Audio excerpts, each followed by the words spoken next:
This week on Big Red Wrap-Up, we get you ready for the Spartans, check in on the progress made during the bye week, and say goodbye to an old friend.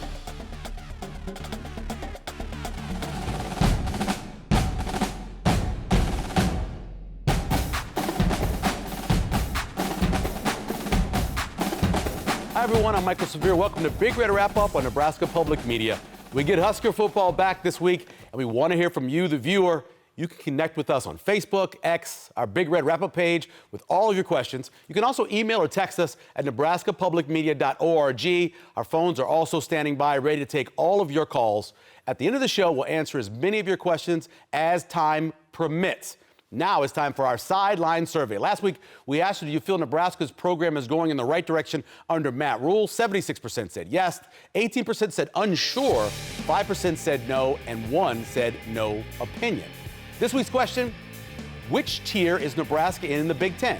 Tier 1, 1 through 3, Tier 2, 4 through 8, Tier 3, 9 through 13, or Tier 4, 14 through 18. So far, you can see Tier 2 is where the majority of people are putting their votes. I am joined by former Husker Jay Moore and Sean Callahan.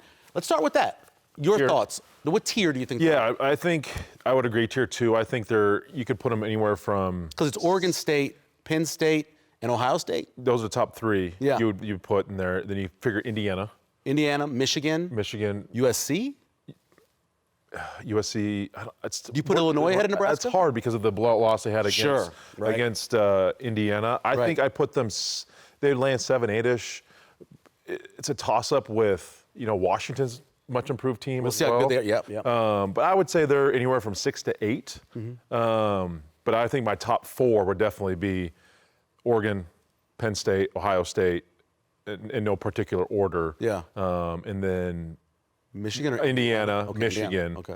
And then it's like 6, 7, you got USC, Illinois, Nebraska, Washington. But yeah, I think Tier 2 is definitely where I'd have them right now. Is that where you'd have them? I still think Iowa probably should be in the Tier 2 discussion because I think they can play with anybody. I mean, They showed it. They only lost to Indiana by 5 points, and they've lost a close game to Iowa State. Yep. But yeah, I get Iowa is not as good as they have been. Not sexy, right? It's not, but Has it ever their been sexy? style of play, It's never been sexy. They'll still figure out. They figure out a way to 8 and 4. That's what I say. Do. And but I think the depth of the league, it might be the best we've seen in a long time. When you go 1 through 8, 9, 10. Yep. I mean, it is loaded. Even when UCLA is the bottom team. I mean, that's a good bottom team. I mean, there's talented players still on that UCLA roster. As of this week. We'll see what happens. We'll see what happens. What about that first question from last week? There were a number of people that had unsure down. Your feel through... Oh, I'm sure. I love the way the direction this program is going. And this is still year 3. Everyone's still learning and adapting to what college football is and it has become.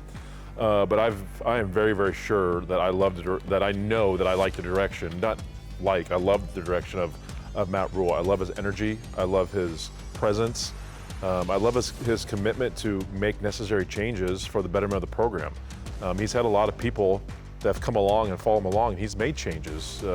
He's brought, Marcus Satterfield was OC, made changes, bringing Dana Holgorsen in the middle of the year. That doesn't happen at a lot of places. Right.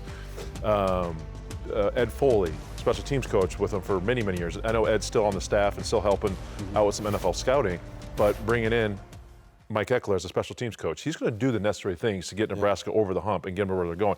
Yeah, I know there's a bump in the road against Michigan, but we all know this team it's 8 and 4, 9 and 3 type of season in year 3. And I think if anybody you asked that before the season started, you say 8 and 4. More people said, yeah, I'll take that. But no, I am very happy with the direction of the program. I think these next 4 games are very, very important. But I'm excited to see the improvement they're going to make over the bye week when they have Michigan State coming to town on Saturday. One of the things we noticed in the press conference is short press conference on Monday compared to what it normally is. I thought Butler and Holgorsen were both pretty. And then when Rocco Spindler went up there and he had very short answers, you can tell they watched that tape and they went, okay, now we know what we need to do. Yeah, and Nebraska is usually pretty uniform with their messaging. Yes. And I think the message this week was we're going to be pretty tight with our words and short. I mean, no opening statement, which is a rarity. I mean, but, Matt Rhule talked to us the week before. So he already did the Michigan kind of post-mortem press conference. But yeah, the thing that really jumps out to me still is Nebraska is ranked number 2 in the country passing the ball, number 1 defending the pass, but they're more towards the bottom in running the football and stopping the run. Yeah. And they've got to kind of balance that scale. And that was the priority over the bye week, and a lot of good on good. Dana Holgorsen said he's never been around a bye week in his coaching career in terms of the physicality and how they attack those 3 practices on Tuesday, Wednesday, Thursday. You missed it by 1 year, but did you ever think you look at it and see Nebraska leads the nation in attempts a game? They're number 1 in the nation with, I think, 38 passing attempts a game. I believe they did the same thing in 07. Yeah, obviously with the West Coast offense, Sure. Callahan coming in there, yeah, I know we got darn close. Yeah. Don't like it. I don't like it. I want to see them being able to stop the run and run the football better. Right. But you got to understand with Dylan is not a dual threat quarterback. He has some mobility, but he's not like Childs that they'll see. He's not like Underwood and some other dual threat quarterbacks. So essentially, when you're playing 10-11 football offensively, it is really, really hard to run the football. Unless you have a really, really good offensive line, elite offensive line. I think Nebraska's offensive line is good. Yeah. It's not great. I think we'll hope they got better over the bye week. But this is what they have to do. Dylan is a weapon. His ability to throw the football is a weapon. You have great talent at the wide receiver position. Barney, Key, you have great tight ends. You got to utilize these guys. A Hunter, right? So get these guys in ball in their hands. Emmett Johnson is a great receiver out of the backfield. So you got to do what you're successful at. And if you struggle on the football, you got to find other ways to move the ball. So not surprised. Don't like it. Yeah. Definitely not surprised. He's not mobile, but he can move enough like Fernando Mendoza, right? You can still go get a first down when he has to. Right. Yeah. I mean, Help move Dylan, the I chains. thought in the Michigan game moved around. I mean, he was sacked 7 times. It could have been more. It should have been There more. were 3 or 4 that he saved the play and turned it into a big play. And that speaks to his athletic ability, but obviously the talent is the arm and his ability to make kind of out-of-system throws down the field at a high level. You don't really see the ball float with Dylan Raiola, even when he's not, with his feet set. So they've built this thing around Dylan Raiola with the receivers they've added in the offseason. It still is concerning the running game that they don't have more than they do. And I think we all recognize that in the offseason. Like Emmett Johnson by himself may not be enough, probably won't be enough. And they've kind of rolled the dice, and this is what they have. And they've got to make this work now with the running game to give this offense the balance it needs for Dylan to really be a guy that can utilize the play action and some other things more. Yeah, with Nebraska off this week, I think a lot of people had a chance to watch a lot of teams Nebraska's going to play, and you see the amount of teams that have multiple running backs. Michigan State, their number 2 running back is like 230 pounds, and he can run the ball and catch out of the backfield too. You got to have more than one guy. 100% in a Big Ten play. I mean, I looked at my times at Nebraska. I mean, we had Marlon Lucky, Brandon Jackson, Cody Glenn. We had a stable full. And Nebraska's for decades have had multiple guys who could run the football and really successful at it. You've kind of heard Nebraska's, Holgorsen said, hey, we got some tricks up our sleeve or some new wrinkles. We're going to have to wait till Saturday to see them. He said that in the press conference, I think either today or yesterday. But you got to figure it out. Is it going to be Mekhi Nelson? Is it going to be Quentin Ives? Is it going to be Mosey? But you can't. Emmett Johnson is really, really good. But for him to take the brunt of the reps, catching out of the backfield and running it, this Big Ten conference, man, it's brutal. It's tough, and all those reps is going to grind and wear on him. You got to have him healthy at the back half of the season. But you got to find that second guy who can come in here and carry some of that load and trust them as well to do the necessary things, catch out of the backfield, pass protect, picking up blitzes. There's a lot of little things that go into it, but hopefully they got better and identified that second guy who can step up there more consistently. What about going forward, Sean? I mean, obviously you cover recruiting. This year is important, obviously, but what about next year? Where are they going when Emmett's gone? What do you see? Well, Emmett's back another year from now. I mean, they get Emmett one more season. Oh, I thought Emmett was done. No, 23, 4, 5. Yeah, this is his 3rd year. So Oh, okay. I thought he redshirted 22. Oh, okay. And so he'll have one more year theoretically. But yeah, I think you got to see what happens with Mosey and Mekhi Nelson. They are bringing in Jamal Rule, who is a very good running back recruit out of Charlotte. And he's bigger. And he's having an outstanding year. Yeah. Jamarian Parker's a wild card. He's supposed to hopefully begin practicing at some point, but he hasn't really done much. So they've got options, and Connor Booth, local guy that's played some this year. But you get the sense, going to the portal might be there. Like depending on how the year plays out, Sure. you might need to go find a veteran portal running back, because I don't know if you could go through another year just not knowing what your situation is and say, hey, we think this guy could be good. You want to have guys that are veteran players to play in this league. What about the offensive line? Obviously, we talked a lot about the tackle spot. What's your feel on that going forward? Well, it's interesting to see what the tackle spot's going to look like. Do they maybe move Pritchett to right tackle going forward? Because that's what he played more consistently at Bama. Just to get him on the field. He is I think, their most talented guy they have. But obviously there's a mental thing with them going on right now. And the trust thing is jumping off sides. But I'd like to see Nebraska just stick with him and see what he can do, even though if there is a penalty or two. I know that Nebraska didn't play well, but that defensive line is nasty. fierce. No, you watched his highlights. Right. No, they're brutal. No, they were impressive. I undervalued them. Underestimated them 100%. But also you got to do things. Just know where. You got to help them out.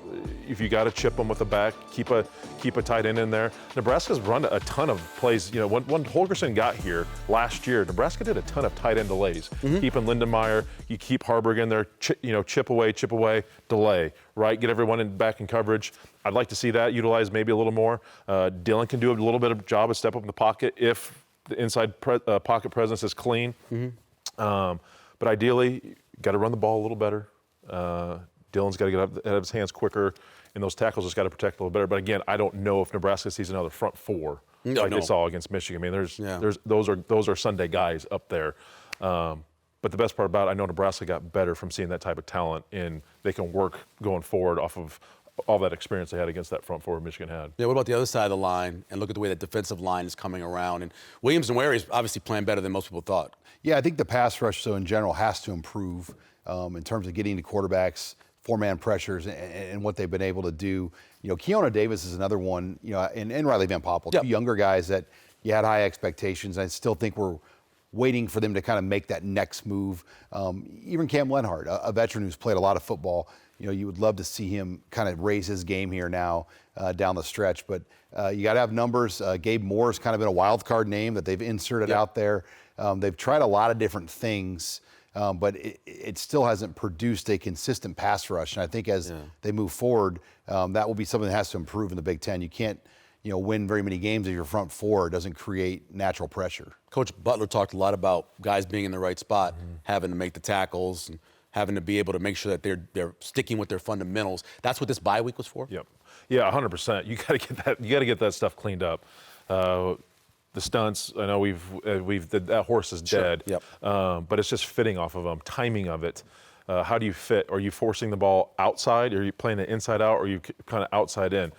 Knowing where your help is, taking correct angles, knowing if you can take a shot, or it's like, hey man, maybe I just got to get this guy down. I have to, kind of chop my feet up a little more to get this guy down. So just understanding how you fit in everything.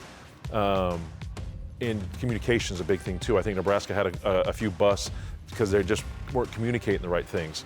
So all that definitely gets cleaned up in the bye week. I think nothing's better when you have a team that is offense that's struggling to run the football and a defense that's struggling to stop the run. Guess what? We're going good on good, and let's get it fixed for both sides. Iron sharpens iron. So I think that's where both sides of the ball could get better than this, but they got to get better. Riley Van Poppel could, come off that block and come back to that B gap there and make that tackle. So it's little things, right? And playing correct pad level, hand placement, so you can do those certain things. But it's a lot of stuff has to get cleaned up, and it will. Trust me, it's going to get fixed in this bye week. So I feel confident that it's going to be a much improved run-stopping defense going for the rest of the season. And it's not going to get easier. A lot of teams have at least semi-mobile quarterbacks, if not mobile quarterbacks, and a lot of teams have a lot of good running backs. Yeah, Maryland's going to have a guy that can move. Minnesota's going to have running backs. If they come back healthy, that will be good running backs. They won against Rutgers without their top two backs. But Penn State might be the outlier. And Minnesota's quarterback, May, is not real mobile. Nope. And Iowa's quarterback situation's up in the air with Gronowski's injury. But I think the recipe's out there. People are going to try to run it at Nebraska. All the big plays they've given up been on the ground. Nebraska is the only pass defense in the country that has not given up a pass play of 20 yards or more. Exactly. But part of that's because they've given it up on the run. Yeah, it's pretty impressive when you look at those numbers, pass defense-wise. So, no game last week. Jay's plays features what the defense has to look out for. There's another mobile quarterback coming to town against Michigan State. All right, welcome in tonight, guys. Let's look at a couple plays of Michigan State against USC just a couple weeks ago. Kind of give you a taste for what this Michigan State offense is going to try to do against Nebraska's defense on Saturday afternoon. So first, you're going to see this a lot in Michigan State. It's called a flood concept, all right? You're going to get a little play action here by Childs just to hold, but what's going to happen is this back is going to veer all the way out here into the flat, and you're going to kind of get a scissors route. We call this kind of a 7-8 switch. A 7 routes to the post and 8 is to the goal, or excuse me, that's 8 routes to the post, the 7 routes to the corner of the end zone. You'll see this kind of concept. The 7 route's going to come open on the back end here as we watch this. You'll see this a bunch from Michigan State. Have run this a lot so far this year. So you see the back floods out, kind of forces people up, boom.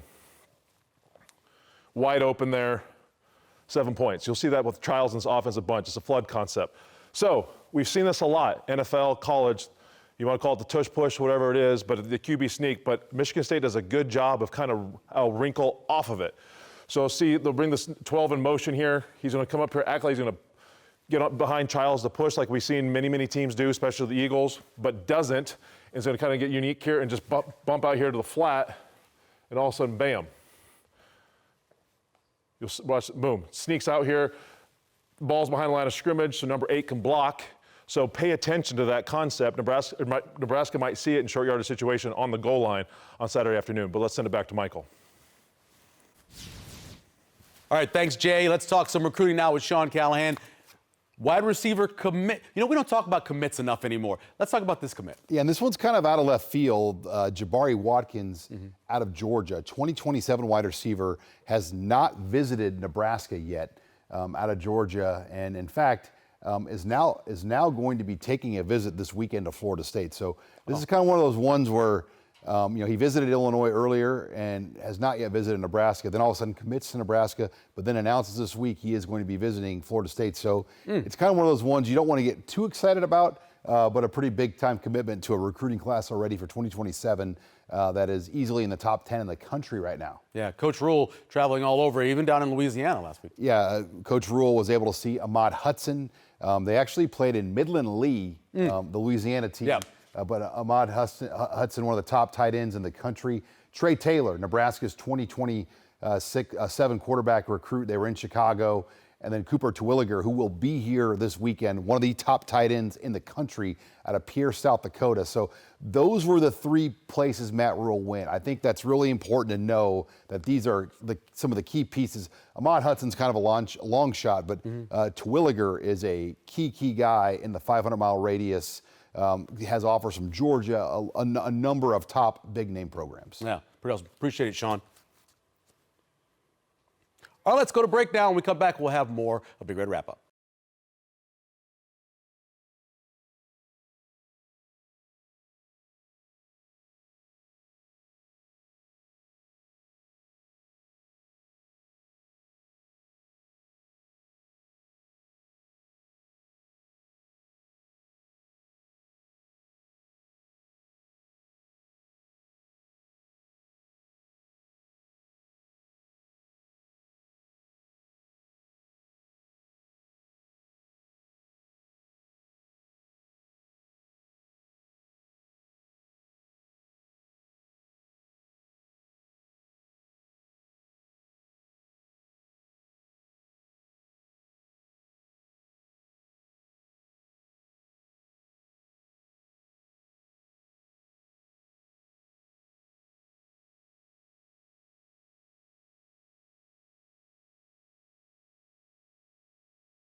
Welcome back.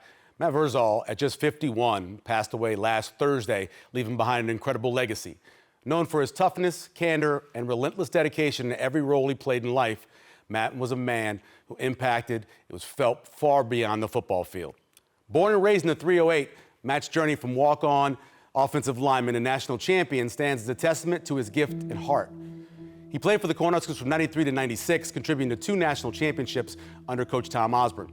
He didn't need a scholarship to make a difference, just a helmet and a spot on the line and the will to outwork anyone in front of him. After hanging up his cleats, Matt took the same drive into the business world. He opened up bars and restaurants in Lincoln and Omaha, where his personality was almost as much of a fixture as the menus. He was best known as owner of Paisan's Pizzeria, a local institution beloved for both its food and its no-nonsense guy behind the bar. Matt's passion for football never waned. He gave back to the game by coaching high school programs from Malcolm to Omaha Skutt, shaping young athletes not into just better players, but better men. As a tutor and mentor to offensive linemen, Matt earned the respect of the national O-line community, and as an honor, he was led to an invitation to the prestigious O-line Masterminds Camp, where he shared his insight with the next generation of linemen. Fans across the state also came to know Matt through the airwaves. He became a staple of Nebraska sports radio, known for his direct, insightful, and often brutally honest takes. As a longtime host of Husker Hangover, Matt delivered post-game analysis like no other, breaking down the game only like Verz could. To his friends, Matt was fiercely loyal. To his players, he was a teacher. To his listeners, he was a voice of reason in an often unreasonable football world. And to everyone who crossed his path, he was unmistakably himself, a sharp-witted, passionate, and real. Matt Vrzal was many things: a teammate, a coach, and a businessman, and a mentor, a broadcaster, and above all, our friend. He leaves behind a state that admired him, a sport that respected him, and a community that will deeply miss him. Rest easy, Verz. We always told it like it was, and we loved you for it. Let's talk to one of his former teammates, friends, and even worked podcasts together. Yeah. Jay Foreman joining us here. Thoughts on Verz's passing? Man, I still can't believe it, man. It's it shook me up for obviously a few days, and, Yeah. and anytime anybody passes away, it's a big deal. But just seeing him and talking to him 48 hours before, it definitely hit home. But one thing about Verz is that I think he's a byproduct of his great family. His mom and sister, and obviously I met his dad once, and so he's been a big influence on me. He helped me in a lot of ways, outside of football, and obviously in the media business and business. So we've done some stuff together. So he'll be sorely missed in the Foreman household. What was pretty awesome, though, is you guys all got together. Yeah, Had that yeah. one last weekend together Yeah. for the 95 team. Yeah, man. He wore this red velvet suit or a jacket. Yeah. And if there's one guy that could pull it off, it was Verz, and he actually made it look good, and that fit him to a T. And he was great, man. And that's why it was a big surprise. And obviously, a sad day, not only for us 95 Huskers, but all, Husker football. And of course, 51. It's a young age, and Right. he was gotten in great shape too. Yeah. And so that's why big surprise, of course. Yeah, it was definitely, it's sad, but one thing I always tell people is that you don't have to be a captain to have a big influence in not only the football team but in the state of Nebraska. I mean, Yeah. however many people that I come across, you come across that have been in the Paisans and never Yeah. forget Verz. So he is be gone but never forgotten. Most definitely. Way to Yeah. say it. Thanks, Jay. We appreciate it. We'll come back with more Big Red Wrap Up.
a lot of times you have a bye and the other team doesn't have a bye.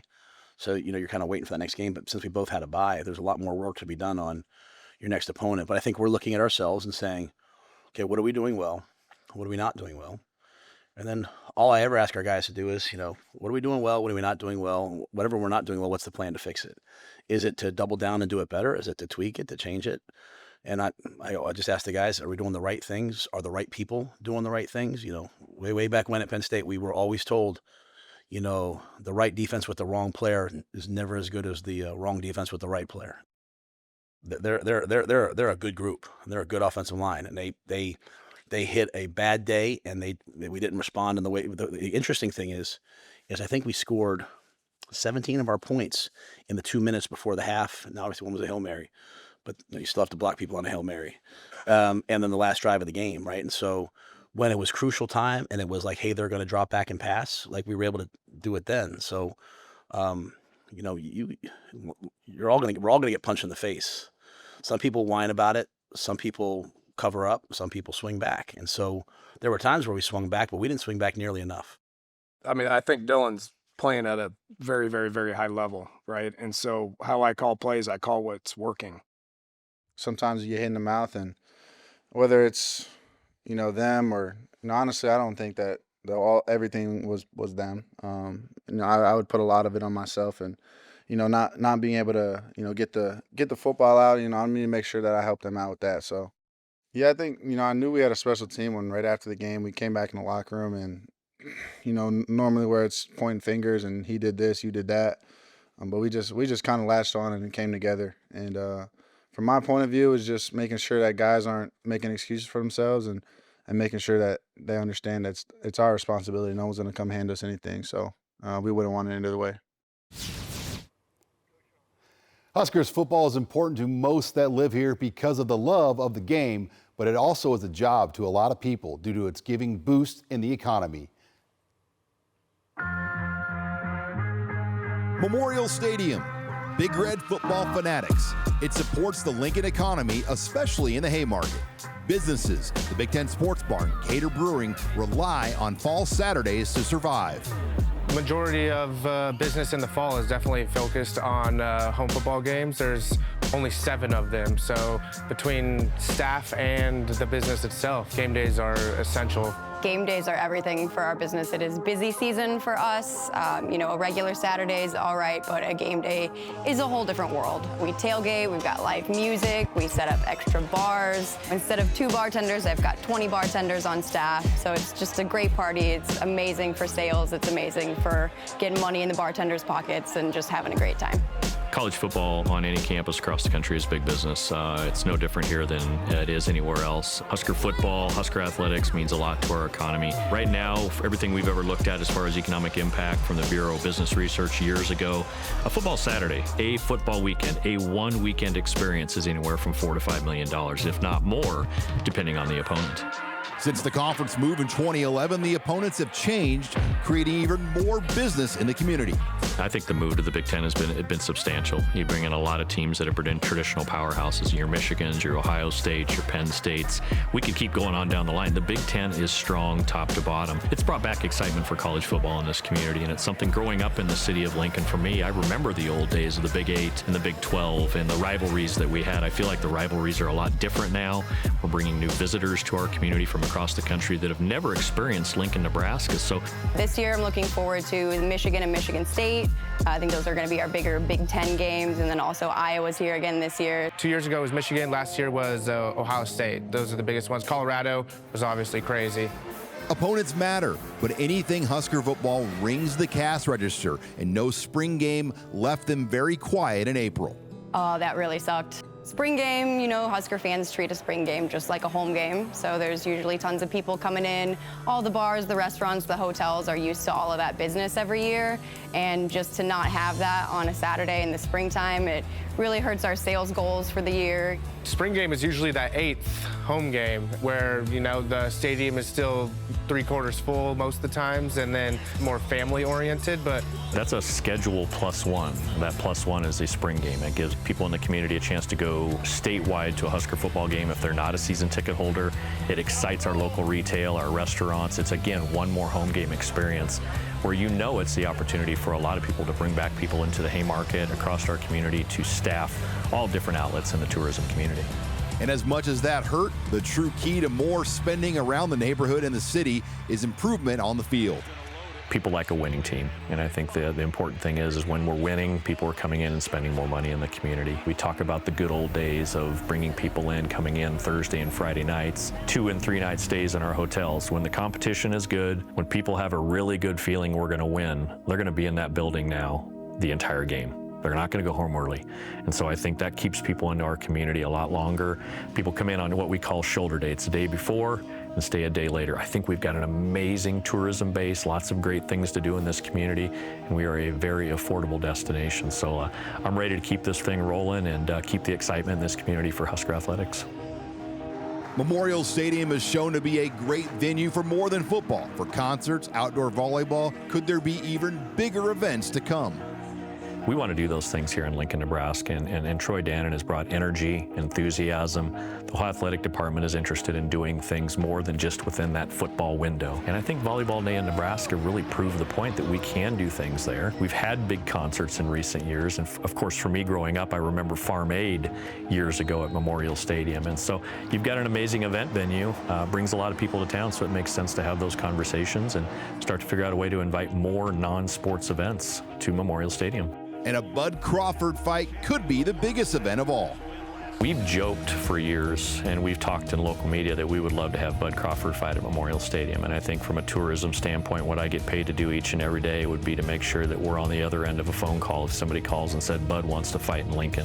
Of course, you want to get the University of Nebraska involved, but just think about the energy. Think about the energy that was in Allegiant Stadium when he fought out in Vegas. Just imagine that, a lot of people dressed in red with Go Big Red chants, and home field advantage for Bud Crawford, I think we would do a pretty good job with.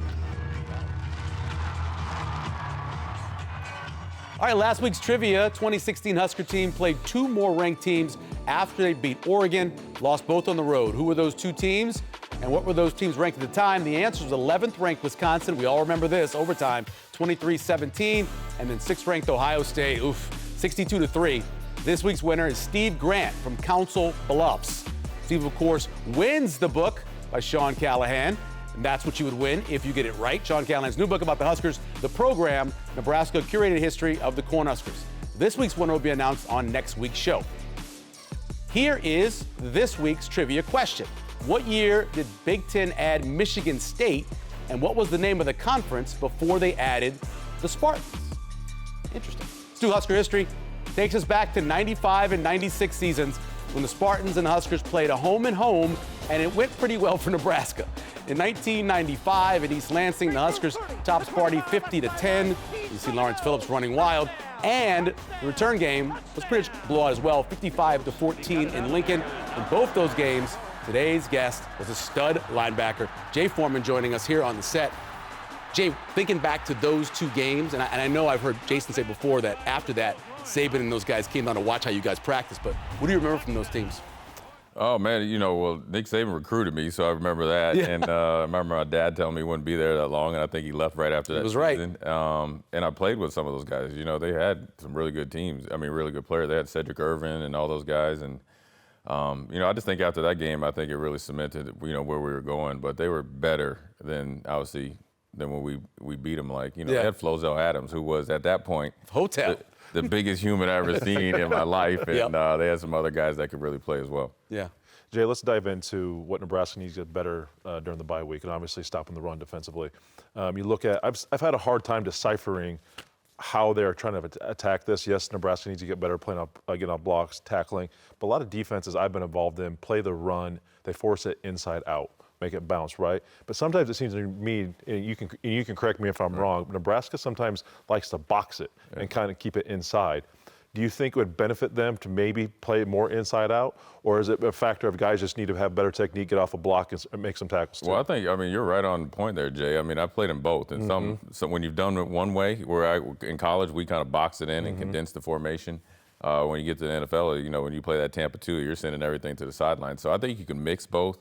I think the biggest thing with the bye week is what you make it. And I think really the best way to get off blocks is number one to line up right, right? Line up with the correct alignment and assignment and technique, and then you play with better leverage. That will solve all the problems, or a majority of the problems. It wouldn't solve all the problems, but that means when you line up right, that means you'll control the count because the offense is counting how many defenders or where the play is going to potentially go. It will have you with the right leverage, and so when they do have a good play, like the big run against Michigan, the first one, right? If you have a little bit better assignment, better play entry, it condenses that hole, so it's an easier tackle for the second and third level. So yeah, it might be an 8-yard run. You can okay, we can figure that out. Somebody's got to make a play. But when you're, essentially hitting their head on the goalpost, it was either alignment, assignment. You can't be aggressive if you don't do the two that I just previously, said. I'm curious, what are your thoughts on how Nebraska attacked the bye week? I know Matt Rule said they went a lot of good on good. Dana Holgorsen said he's never been a part of a bye week like this in his career in terms of just how much they got after it. Yeah, I mean, if they go good on good, that reminds me back of Coach Osborne. I hated the bye week, no offense, Coach, because that's all we did is went good on good. So I think that's the best way to get, number one, you get their attention, right? You got a long season ahead of you. You're 3-1 right now, and probably before the season, everybody would be happy with 3-1. Obviously, 4-0 is what you want. But then I think you can learn really good or faster doing it when you're saying, hey, I need you to play with better leverage, and here comes Rocco against the defensive tackle, or me going up against Justin Evans, or a linebacker against Justin Evans is good on good. And so therefore I think you can accelerate that learning process. And it's just the little things. And the thing is yeah, you can talk about size and all that, but the best defenses play big. They communicate, and they play with excellent fundamentals and leverage and hands. And you know that, Jay. I mean, getting off blocks is generally, you got to line up right and you got to want to get off blocks. But if you don't line up right, you're going to get engulfed because the linemen are just too big right now to try to get into a wrestling match. Most important thing this week against Michigan State is finishing your tackles. Marsh, the wide receiver, breaks a bunch of tackles. Quarterback is sneaky strong. Yeah. Both their running backs are over 225 pounds. Can't get leaky yardage this week, right? Yeah, there's something that Vic Fangio, from New Orleans State, he's always, we keep a stat of knockbacks, knock them back. So what that means is you want 3 or 4 guys there every single time, and you want to knock these guys back. Right. What that do is take the confidence away from them to try to break other tackles, but then start to wear them down. You become a good defense and create turnovers, more hats to the ball. Oh, yeah. And, you don't have to worry about the stats because everybody will get the stats. You get more hats to the ball. The running backs will start to look for the contact versus avoiding it. Yeah. And then also with a quarterback like that, I'm a big believer. Don't want to get anybody injured, but a guy that likes to run, you got to chop him down because once you start hitting him in the legs, was it Tom Brady? He never liked anybody at the legs. The guy runs, you chop him down one time, he thinks not only twice but 3 times about running.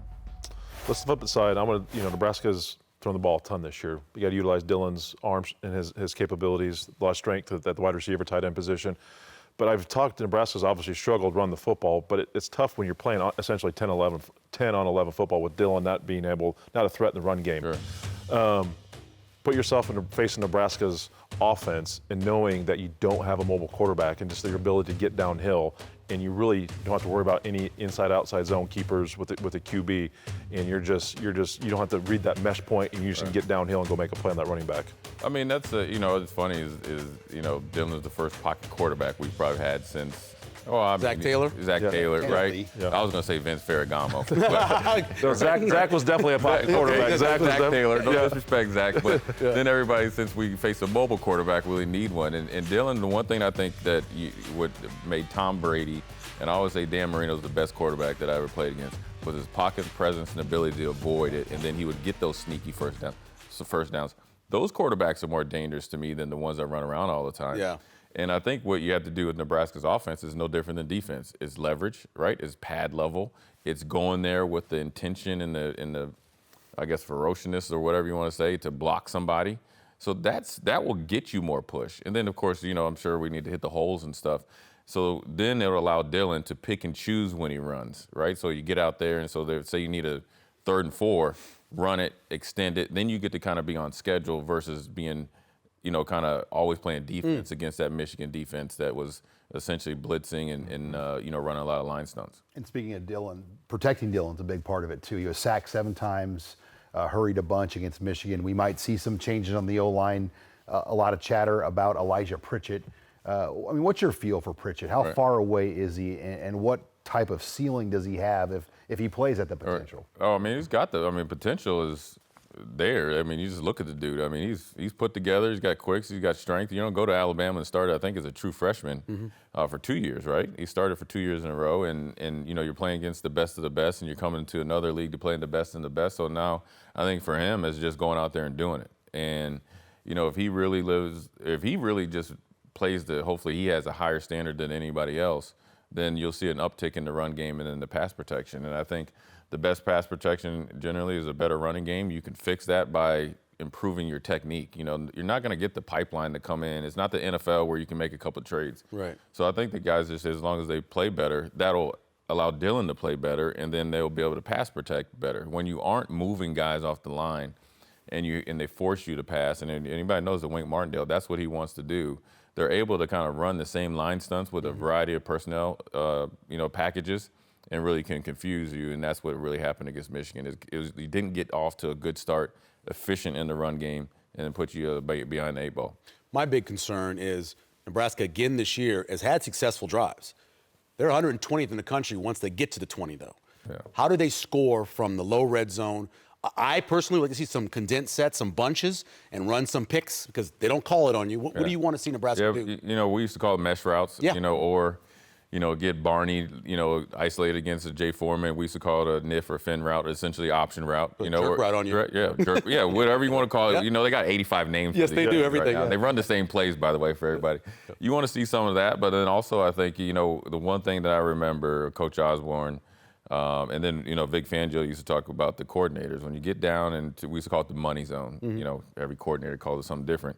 You think players, not plays. So this is where your big-time players, whether it's Dane Key, Hunter, even Emmett, you got to start making plays. You get an opportunity, you got to go get it. And so I think that'll uptick the efficiency and especially with the personnel they have, you can run some mesh routes, some option routes, and obviously pick routes that they never call against defense. Exactly. And they made those catches against Cincinnati, went up one-on-one and made those catches. Let's talk about the rest of the Big Ten and kind of just chat about that a little bit, looking around what they've done. Obviously, tough game for Indiana.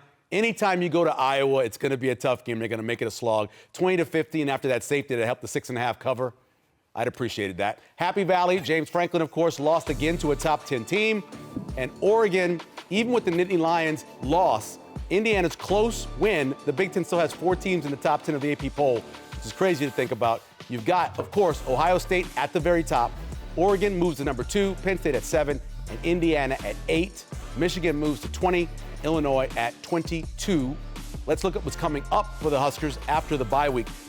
If you're going to say to yourself, Jay, you look at these 4 games, which involve that weird road trip, we got to go to Maryland and a Friday to Minnesota. 4-0, 3-1, 2-2, what's your feel? Well, I mean, I never played a game not thinking we're going to win, so I'm thinking 4-0. I mean, so I'm the wrong person to ask that. But I think, again, 3-1. That's the at a minimum. Minimum, right? And it'd be great. You're sitting at obviously bowl eligibility, and then you try to really make some noise, going down the stretch. And it's definitely attainable to be 4-0, but you can't get to 3-1 or 4-0 without winning this first game. Let's talk more about Michigan State and what to expect from them. I said earlier, they break a lot of tackles. Offense looks good. That pass defense is really bad. Yeah, and they're like a feast or famine. I actually was up for whatever reason watching it when they played USC. Oh yeah. So it's a defense that's high risk, high reward. So if they are hot that day as a coordinator, this, Jay, then you're going to have a lot of tackles for loss, and the passing yards will be down. But I think there's plenty to get against that defense. But you also want to make sure you just want to play your game, and you go play your game. And if it starts out a little tough, then eventually it'll open up. You just got to be patient. Speaking of attacking that defense and Nebraska's run game, trying to get it going, who do you think you like to see kind of take over that second running back spot now behind Emmett? Because we all know he can't continue this load going forward in the Big Ten play. Well, I think, Mekhi is probably the guy where he's explosive. I mean, he can really pick him up and put him down. So that's the easy answer. But I like Mosey. For a young freshman, the guy was just a receiver in the spring. Yep. And he's tough, too. So I'd say Mekhi, and then obviously you'd like to see Ives be able to come in there and be kind of like the, thunder and lightning with Reggie Bush and Lindell White, where he could be that plugger, right? And he can make guys miss, and he can catch out of the backfield. But I'm assuming that Mekhi would be the guy, and you kind of been waiting. You've been here. He's almost like Luke Reimer. Remember when they're like, Oh, he yeah, was a red shirt and everybody's like, this is the NFL. You know what I'm saying? It's Yep. like you're waiting for him to play. Well, Mekhi, it's time to start playing. There's never, opportunity is here and you got to take advantage of it. You've had more time now around Dana Holgorsen. Just from your view, what has he brought in terms of just taking it off the plate of Matt Rule, having a guy like that running this offense? Yeah. I think, I like the rhythm that I'm a big rhythm guy, just to see how they can kind of put plays together. He knows what he's doing. He has a high expectation and standard of what he wants from the offensive side of the ball. The one thing I like about him before I even got here is that he was able to score points and create consistent offense with different players at West Virginia and Houston. So he's an equal opportunity commissioner. No matter if you're 6'4" or 5'4", he'll get you the ball if you can play. So that's why I think it's a big opportunity for guys. And so I like his ability to call some plays. But more importantly, if it's a bad play call and you execute it right, it ends up being a good play call. So that's where I'm a big on the players, because I think they control the destiny. The coaches only get to, give you a little bit of a blueprint. In terms of Michigan State, I think they're like 126 in the country in havoc. They don't actually get to the quarterback. They don't get tackles for loss. Do you see Dylan having a pretty big game against this team? He can, yeah. And I think that, I think you need to get off early on the ground game. And the ground game doesn't necessarily have to be the conventional USC ground did game, that. right? It could be, I think you could, if you block well in the perimeter, you could run your perimeter game and then open up your conventional run game. Then you can take some shots. And so, I think you need to play pitch and catch early against this team right now. Michigan State's coming off a bye week, coming off a loss. Yep. They're waiting for you to beat them. And so once you kind of, keep the game close, they'll actually start to tap out and quit. Even though I got a lot of respect for Coach Smith, I just think they're just it's like going down there in Florida bass fishing. They're ready to be caught. You know what I mean, Sean? We had a survey question earlier for this week, and we were talking about what tier Nebraska falls in. Jay, your thoughts? Like the first tier is 1 through 3. And then 4 through 8 is second, and of course go from third to fourth. Where do you? And the viewers right now are saying tier 2, 4 through 8. Is that kind of what you see Nebraska? Yeah, 4 through 8. Yeah, it better be 4 through 8. That's where now just playing. Yeah, 4 through 8 is right where they're at. Now they could play their way from like the lower half of that tier 2 to the top of tier 2 by this next 4 games, and it's a huge part of the season. I think this next 4 games, to be honest with you, is not only huge for 2025, but for 26 and 27, because you're able to kind of play more freer down the stretch if you handle your business right now. Yeah. And you get to make a lot of national noise. And obviously when you do that, then your job gets a lot harder, right? Yeah. I mean, this month, though, in general, Jay, how big is this month? These 4 games in a row where they're all kind of swing games, but Nebraska, at least in terms of the metrics, they're going to be favored in every game. Favored in all 4. Yeah. But as we know, it doesn't always play out that way. Yeah, it's the Big Ten. I mean, there's college football parity is here, and but I think right now for the schedule, the setup when you play them. I know the Maryland and Minnesota games are a little tricky, but I think you have the bye week right now to prepare for that. And if you could really, take a big step forward against Michigan State, and they're really hyper focused, it's kind of like an NFL bye week or a Thursday night game. Then you have a Sunday game. Yep. You can go over that 2 for 1, and then obviously put all the eggs in the basket against Northwestern. Then you're like, okay, all the hard work is worth it. Then you look back at the Michigan game and can say, okay, we made some improvements there. Then you can really start to do the things that you want to do before the season. Sean, the question kind of goes towards you, and I think the call is a little off, but he says, it seems like every other Big Ten school has the money to buy any player. Nebraska seems to be struggling to pay players. Is that what Nebraska struggling to outbid teams? Well, I think it's all about Marty Brown. Yeah, is what everybody thinks they're about. paying players. I mean, Desan McCullough, Dane Key, Dylan Raiola, Elijah Pritchett, Rocco Spindler. I mean, they went out and got, I would say, 8 or 10 legit free agency type pieces. You can't get 20 or 30. I mean, that's just how the money works. But they up their year-over-year roster money considerably. Yeah. I mean, as much as we've ever seen, and it's going to continue. I think what we don't know is with this rev share and what's supposed to be like a salary cap, how much more ways are teams going to get money outside of the rev share and be able to create other NIL opportunities. Yeah. And, at one point, Matt Rule thought the rev share would equal things out, but then, about a month later, he said teams are going to still pay people. So it's really hard to know, like, how will the Oregons and the Ohio States get around, if they're already paying their rosters $20, $30, $40 million. and the rev share cap is 13, 14 per football team, the numbers just don't add up. Jay, this is something you talked about a little bit earlier, but Mailman Todd asked, you think they'll go more with the 4 down linemen as we go forward, especially against a team like Michigan State? Yeah, well, you saw some bare front against Michigan. Yep. You know, that's old Buddy Ryan 46 defense. Lining up right? Yeah. head up with those guys. And so, you know, the ability to adjust, I think, so Coach Butler's played every defense. And you might see some 4-man fronts, and they play a lot of 4-man when you play nickel anyways.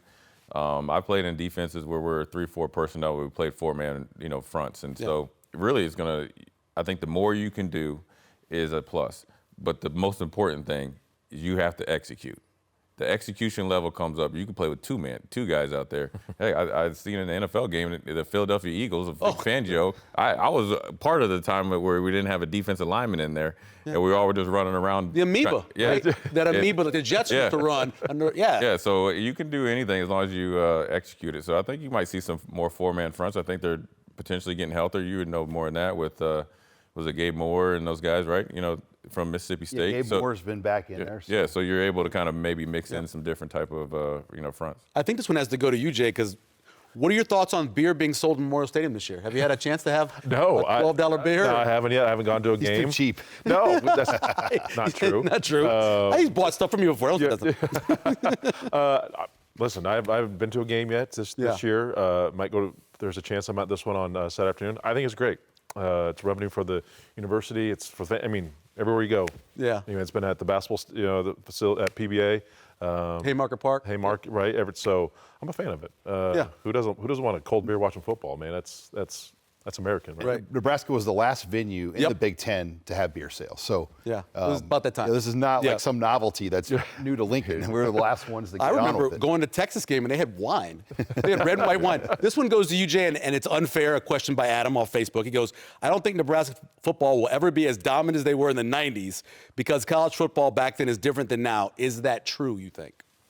Well, I think it's definitely harder. I think the dominance of just what you saw in the 90s was byproduct from the 70s. You know what I mean? I mean, it was more than just the 90s. Sure. It was dominant 70s, 80s, 90s, early 2000s. So I think you're going to see little pods of dominance. Georgia, Clemson, that type of run. Yeah. And then you have to reset. And so Nebraska's trying to work their way to, get the first step. But that's why I think these next 4 games are huge. If you could somehow go 4-0, be 7-1, the amount of pressure that you put on other teams and the amount of, attention you get could set you up in recruiting to get some, pretty big name players, I assume. A lot of people obviously talk about the 90s because of the national championships. Nebraska won more games in the 1980s than any other team in college football. So we don't talk enough about the 80s, I think. Sean, in terms of recruiting, do you feel like the USC weekend's going to be a pretty big weekend? Yeah, the USC weekend will be bigger than what we saw for the Michigan weekend. This weekend, there's 15 or 20 higher profile visitors coming on campus. We're hearing maybe 50. Wow. If USC is a night game, which I think that's the projection right now. That's what they're hoping. That would be one of the biggest weekends that we've seen in terms of 2027 talent and all your 26 commits. And you might have some new 26 targets that you want to bring in. Nebraska's probably holding a few spots for that 26 class, banking on the season kind of playing out in their favor here down the stretch. I'm going to go to each 3 of you guys a little bit quick. What, and this is from Dan on Facebook, what's the thing you want to see Nebraska make the most progress in coming off the bye week? It's stopping the run the ball on each side. That's my 1A, 1B. I would like to see a better pass rush up front, just with the front 4, more consistency getting to quarterbacks. I know it's hard, though, when you play these mobile quarterbacks, you're just not going to get a lot of sacks. Yeah. Before I go to Jay, is Jay doing a burning question? Can you tell me? Okay, cool. What do you think? What do you want most progress you want to see coming out of him?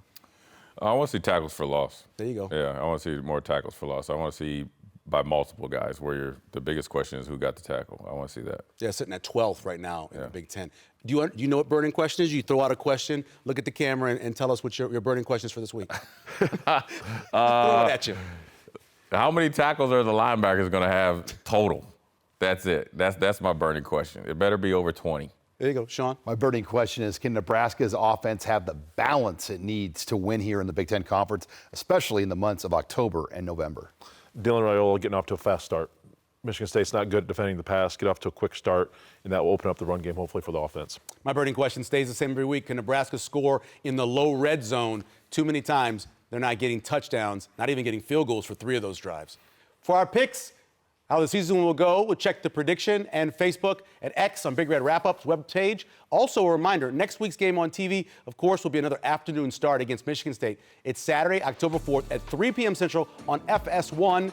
And then next Tuesday night here on Nebraska Public Media, we'll recap the Michigan State game and welcome in our special guest, Stephen M. Sipple, on Big Red Wrap-Up at 7 p.m. on Nebraska Public Media.